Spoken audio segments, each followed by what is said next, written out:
दादा परदादा तो अपनी जगह पे, घर और खानदान के लोग मुंह फुला लेते हैं कि बेटे ने दरगाह मांग ली। नहीं भाई, है कि नहीं सही? अगर दरगाह मांग लिया बेटी ने आके, बाप मर गया है, तो भाई लोग इतना नाक भों चढ़ा लेता है कि अगर बाप को खबर में पता चल जाए कि मेरे मरने के बाद मेरे बेटों ने बेटियों के दरगाह मांगने पर फुल गुस्सा का मुजाहरा किया है, तो खबर से निकल के आके ये कहेगा कि जमीन मेरी थी कि तेरी थी।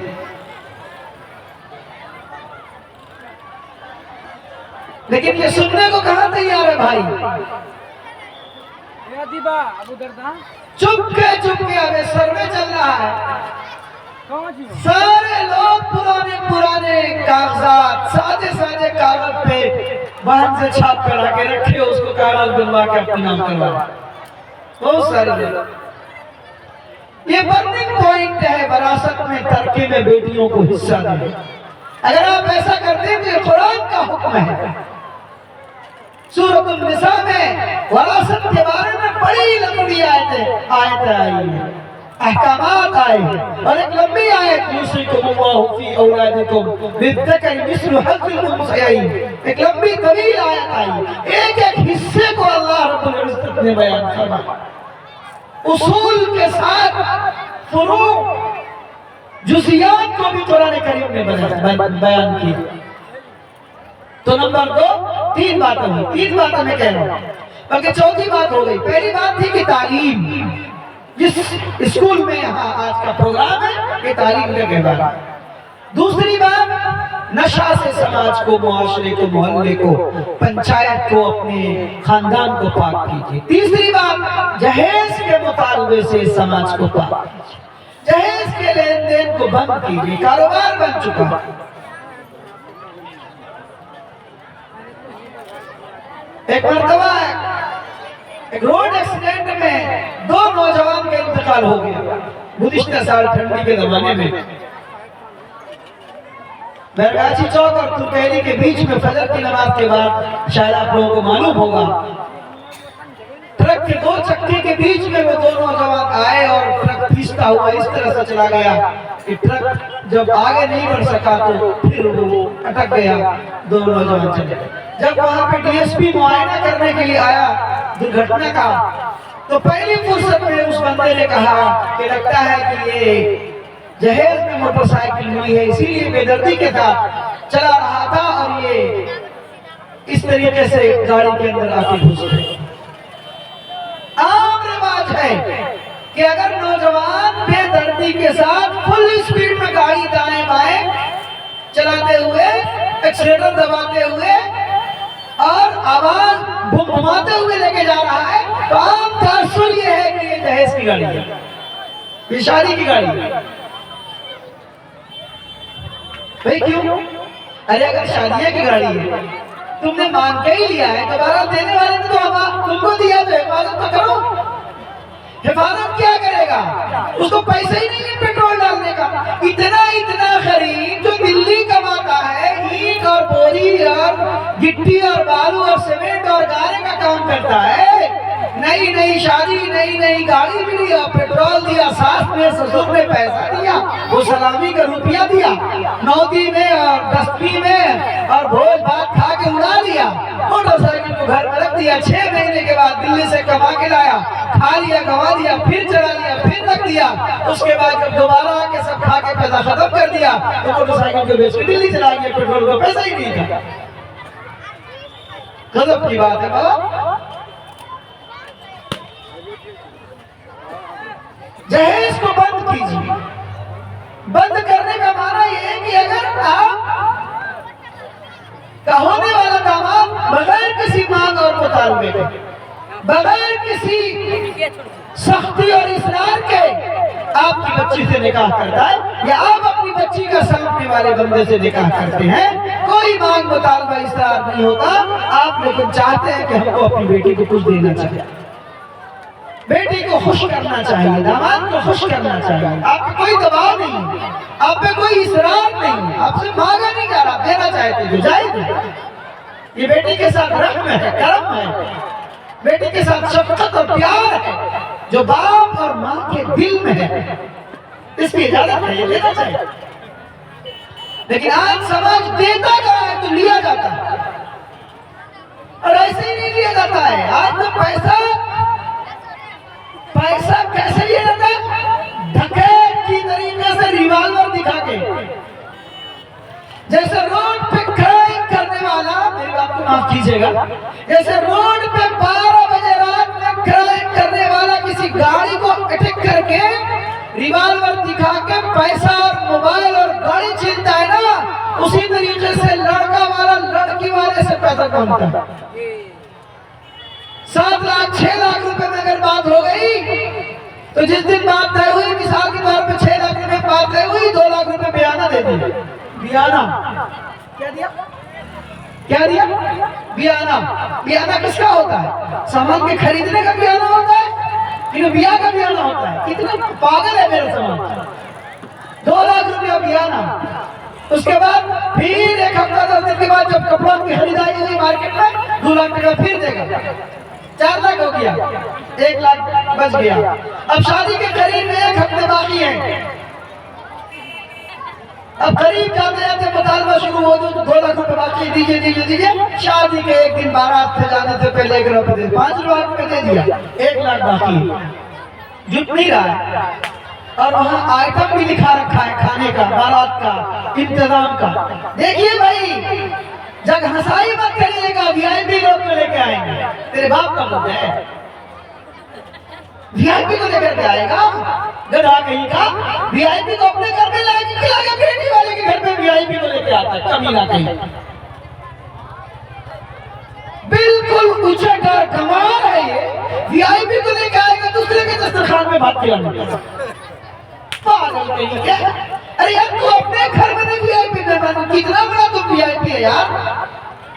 10 दिन में 1 दिन खाने को गोश्त नहीं मिलता है यार, वीआईपी को लेकर आता भाग के चांदी के। उसके बाद जो 1 लाख रुपए बच गया, शादी के दिन वो मांगता है। मेरे मुताले के मुताबिक वो कई मर्तबा ऐसा हो जाता है कि लड़के वाले बारात लेके चलते हैं, और जब लड़की वाले के घर से 1.5-2 किलोमीटर बाकी रह जाता है तो लड़के वाले गाड़ी खड़ी कर देते हैं कि पहले 1 लाख रुपए दो, तब दरवाजे पे बारात जाए। हत्ता कि अगर नहीं दिया तो कई मर्तबा बारात वापस चली जाती है, बारात रोक लिया जाता है। क्या है बोलो भाई, गुंडाई है कि नहीं है? ये गुंडागर्दी है कि नहीं है? ये बदतमीजी समाज और मुआशरे की बदचलनी है कि नहीं है? ये चोरी और चकारी और डकैती है कि नहीं है? क्यों क्यों पैसे लेते हो? बताइए बताइए, आप क्यों पैसे लेते हैं? आपका कर्जा आपने कमा के रखा, किस चीज का पैसा? ये रूपिया क्यों लिया जाता है? तो समझ में नहीं आया कि मुसलमान अपने बेटे की शादी में बेटी वाले से पैसा किस लिए लेता है? अरे भाई चलो, अलग अलग कुर्सी टेबल थोड़ी देर के लिए, जो अगले दिन बढ़ौता में आप ट्रैक्टर में भर के लेके जाते हैं, ये भी गलत है। ये जो हड़ौता में भर के लेके जाते हैं, ये भी गलत है। अगर आपको हड़ौता में देना ही है तो पूरा दुनिया ट्रैक्टर में घुमा फिरा करके दिखा करके ले आने की क्या जरूरत है? बाबा की बेटी को देने चले आई। अरे बाबा, बेटी को दे रहे हो ना, बेटी को दे, बेटी से मोहब्बत दुनिया को दिखाने का क्या काम है? आपकी लंबे कर रहे हैं बाबा, ये आपकी बेटी है और दामाद आपका बेटे के समान है, उसको दे रहे हो तो दिल ढोल पीट के लेके जाने का क्या काम है? और क्या जरूरत है? कल ही दिया जाए, परसों देना, कर्जा लेने की क्या जरूरत है? सूद लेने की क्या जरूरत है? जमीन बेचने की क्या जरूरत है? लिस्ट लेकर के गिनती करा के उतारेगा, कमीना कहीं का गिनती निकालेगा, लिस्ट में कलम है, कुर्सी है, टेबल है, जब क्या है? ये कहाँ से लाया मुसलमानों ने? ये शरीयत में है, ये कुरान में है, ये सुन्नत में है, ये दीन में नहीं है। ये मुशरिकाना, ये हिंदुआना, ये काफिराना तरीका है, ये नहीं होना चाहिए। दीजिए, प्यार से दीजिए, खामोशी के साथ दीजिए। और अगर आपको खुशी के साथ भी देना है, आज के माहौल में फतवा ये है, आज के माहौल में फतवा ये है कि अगर किसी बेटी वाले को बाप या माँ को बेटी और दामाद को देना भी है, चूंकि रिवाज मांग और मुतालबे का चल पड़ा है, उसको तोड़ने के लिए बेहतर और अफजल ये है कि कुछ दिन के बाद, शादी के 1 महीना 2 महीना 3 महीने के बाद जो कुछ देना है, अगर खुशी से है तो वो चुपचाप दे दिया जाए। दोस्तों, बुजुर्गों और भाइयों, हम सब आज अहद करें और अज़्म करें और इरादा करें और कोशिश करें कि हम अपने रिवाज में इन चीज़ों को जहेज के हवाले से भी रिवाज को तोड़ने की कोशिश करें। बगैर मांग मुतालबे की शादी करेंगे और अक़द को और रिश्ते को मस्जिद में कम से कम इखराजात में अदा करने की कोशिश करें। आज बहुत से लोग कहते हैं कि गरीब पैसा नहीं लेता, मोटे मोटे मालदार पैसे लेते। अभी मैंने परसों एक निकाह पढ़ाया रुलिया में, नहीं यार भारती भाई, मैंने परसों निकाह पढ़ाया। लड़का भी डॉक्टर और लड़की भी डॉक्टर। लड़के का बेहतरीन हॉस्पिटल है मेरठ में, दिल्ली में सरकारी हॉस्पिटल में नौकरी है, लड़के की सरकारी हॉस्पिटल में नौकरी है। 12 आदमी के साथ वो लड़का वाले आए निकाह पढ़ा। कितने लोगों के साथ? सिर्फ 12 आदमी के साथ 5 अशरफी महर रखी, मैंने निकाह पढ़ाया। 5 अशरफियां नफ्त बेटी वाले के हवाले कर देंगे। देंगे आप? नहीं देंगे आप? महर दो 10 बरी, 5 बरी, 75 बरी, 20 बरी, 40 बरी, और देने की बारी आएगी वो खाली इश्क, टाइम फिश, नाक ऊंची रहे। 1 भर नहीं, 2 भर नहीं, 3 भर नहीं, 4 भर नहीं, 15 भर सोना बांधेंगे। देगा कितना? चवन्नी नहीं देंगे। अरे बाबा, जिस दुल्हन को घर ले जा रहे हो, ये औरत लड़की अजनबी थी। अल्लाह ने कलमे की बरकत से, इजाब कबूल की बरकत से इसको हलाल करार दिया गया। तो इसका जो हदिया और तकरीमिया और इकरामिया जो नजराना महर का है, वो नकद तो अदा कर दो। बीवी से मिलने से पहले अदा करने की कोशिश करो। अगर पूरा नहीं कर सकते तो आधा करो, आधा नहीं कर सकते तो 4 आना अदा करो, 4 आना नहीं अदा कर सकते तो 10% अदा करो, 5% अदा करो। और मैं दूसरा उपाय बता रहा हूँ आप लोगों को, मटियारी वालों, ऊदा वालों, चकई वालों, आपको एक रास्ता बता रहा हूँ कि आप जो दूल्हे वाले दुल्हन के लिए शर्फी लेके जाते हैं ना, सोना और जेवर लेके जाते हैं ना, क्या जरूरत है? महर वाजिब है, वो देते नहीं आप, और जेवर और सोना 1 लाख रुपए का खरीद के जाते हैं। वही 1 लाख रुपए का सोना और जेवर और अशर्फी महर के नाम पे ले जाते होगा कि नहीं? अरे आसान है कि नहीं है? अरे हम देंगे, कहेंगे मेरे पास पैसा नहीं है, हम सोने का हार लाए, पादेब लाए हैं, अंगूठी लाए हैं, फला सामान लाए, लेकिन हम महर में देने के लिए लाए। नकद देंगे लेकिन उधार नहीं रखेंगे।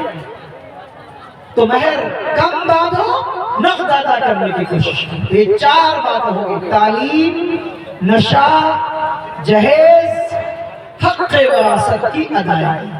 और आखिरी बात कह के रुखसत हो रहा हूँ, ये तालीमी और सकाफती प्रोग्राम है, तहजीब को आम कीजिए।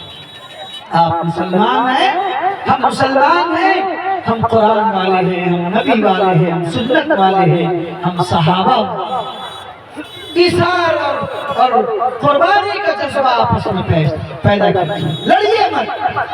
बगल में जो कि आटे, थाने में जाइए, मुसलमान की भीड़ लगी हुई है। क्या है कि भीड़? ये उसको मार दिया, वो उसको पीट दिया, वो उसका सर फोड़ दिया, वो उसकी उंगली काट दी, वो उसकी नाक तोड़ दी, वो उसका कान काट लिया, वो उसका कपड़ा फोड़ दिया, वो उसके सीने पे मार दिया, वो उसकी जमीन ले ली, वो उस पे मुकदमा कर दिया, उसने अपनी बीवी को तलाक दे दिया, उसने बीवी के साथ ज्यादती की, उसने डोनेट का केस कर दिया। थाने में मुसलमानों के मसाइल लगे हुए। अमाल की सजा है यूसीसी। तुमने शरीयत पे अमल नहीं किया मुसलमानों, तुमने कुरान पे, सुन्नत पे, शरई हुदूद पे अमल नहीं किया, मुस्लिम पर्सनल लॉ पे अमल नहीं किया। अल्लाह ने तुम्हारे जुल्म की वजह से ऐसे जालिम बादशाह को मुतल्लक कर दिया कि जबरदस्ती वो कह रहा है कि अब तुमको शरीयत पे अमल करने हम नहीं देंगे।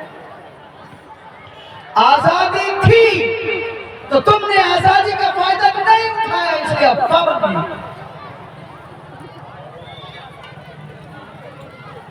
लिस्सकर मिस्लु हद्दिल उन्सयैन, दो हिस्सा बेटे एक हिस्सा बेटी का हक था, तुमने बेटी को हिस्सा नहीं दिया। अब कानून ये कहेगा कि बराबर है, दो बराबर। आधा देना था तो नहीं माना तुमने, अब पूरा दो, और नहीं दोगे मुकदमा होगा डीएम के यहाँ कोर्ट के अंदर डंडे के साथ दोगे। किस बात पे लाओगे, कहां से लाओगे? शरीयत को नहीं मानोगे तो ऐसा कानून आएगा, जबरदस्ती बनवा दिया जाएगा और शरीयत पर अमल करने से तुम्हारे हाथ में हथकड़ियां लगा दी जाएगी। दोस्तों, बुजुर्गों और भाइयों, आखिरी बात में ये कह रहा था कि डिसिप्लिन, तहजीब, अखलाक, प्यार, मोहब्बत, इंसानियत को आम कीजिए, मिलजुल के रहिए, लड़ाई मत कीजिए, झगड़ा मत कीजिए। किससे लड़ते हैं आप? नहीं, किससे लड़ते हैं आप? कहते भाई से लड़ाई, बहन से लड़ाई, चाचा से लड़ाई, दादा से लड़ाई, चचा भतीजे में लड़ाई, छोटे भाई बड़े भाई में लड़ाई, मियाँ बीवी में लड़ाई, बेटा बेटी में लड़ाई। गजब की बात, तुम नबी और रसूल वाले और कुरान और दीन और सुन्नत वाले, चेहरे पे दाढ़ी वाले, टोपी वाले, उजला कुर्ता पैजामा वाले, 5 मरतबा मस्जिद में जाके रब के सामने वो माथा फेंकने वाला लड़ाई करेगा। गजब की बात। अब बताइए, अरे अगर आपको कोई कह दे, कोई हिंदू भाई कह दे कि तुम हिंदू है मुसलमान नहीं है, मसलन हम लोग हिंदुस्तान में रहते हैं, हिंदू भाई भी है, मुसलमान भाई भी है, आप ईमानदारी के साथ बताइए, जैसे भी जितने लोग हैं बाशऊर हैं आप, अगर कोई हिंदू भाई